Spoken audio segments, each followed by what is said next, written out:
Hello everyone, welcome to part 2 of this replay between Jimpo and DIMAGA here on Metalopolis. Hellions now moving back out to perhaps to do a little bit of harassment. DIMAGA now getting a third base, trying to set up an expansion over here on this high ground. Meanwhile, Hellions still moving around the map. I need to check, did I move? Yes, okay, it is on faster. Sorry if you guys saw that time there. The Hellions just looked like they were moving fairly slowly.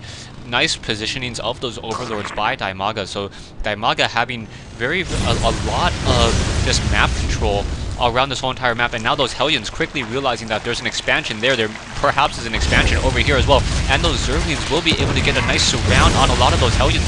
Overlords providing that creep in order to increase the speed of those Hellions, and down it goes. So those Speedlings moving just so quickly, moving very, very fast.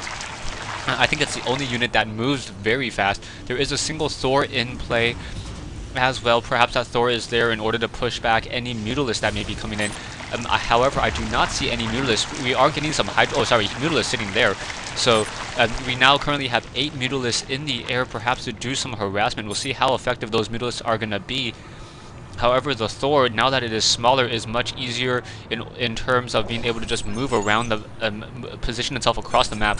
It looks as though Mutalisks also move fairly quickly as well, and now those Mutalisks now going to come in and get a couple Javelin missiles from that Thor right there. So taking a fair share of damage, just only 2 rounds of attack. Those Mutalisks generally like to clump together more than any other light air unit. Phoenixes and Banshees do not clump up together as well, so the Thor's splash damage really only is effective against Mutalisks just because the radius of that Mutalisk is smaller compared to the Banshee or compared to that Phoenix. 2 Thors now, or 3 Thors now moving out, and a couple Marauders moving out as well. So that Thor, we'll see how that really works. And now that the padding on that Thor is a pretty strong bonus, according to many of the people that I've talked to recently. An Overlord being pushed away by a couple of Javelin missiles. The Thor still has a range of 10 versus air, but attacks very slowly. A single Queen now getting all those concussive shells getting taken down, and the animation attack from those concussive shells has like a nice blue spark now. So I really like that coming in from the Marauders, unless that's been there all this time and I haven't realized it. So now Thor is just moving out, another scanner sweep onto that high ground.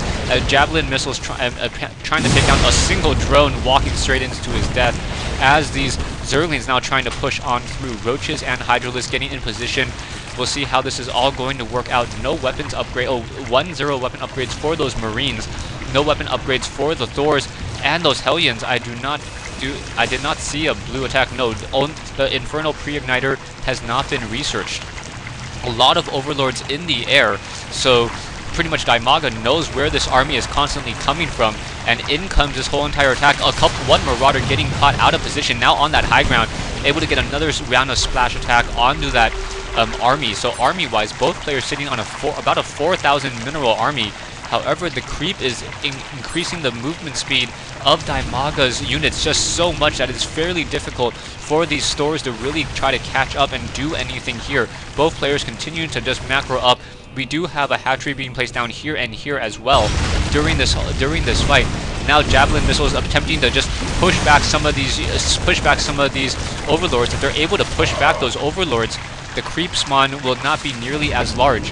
So we have a single, what is in that medevac?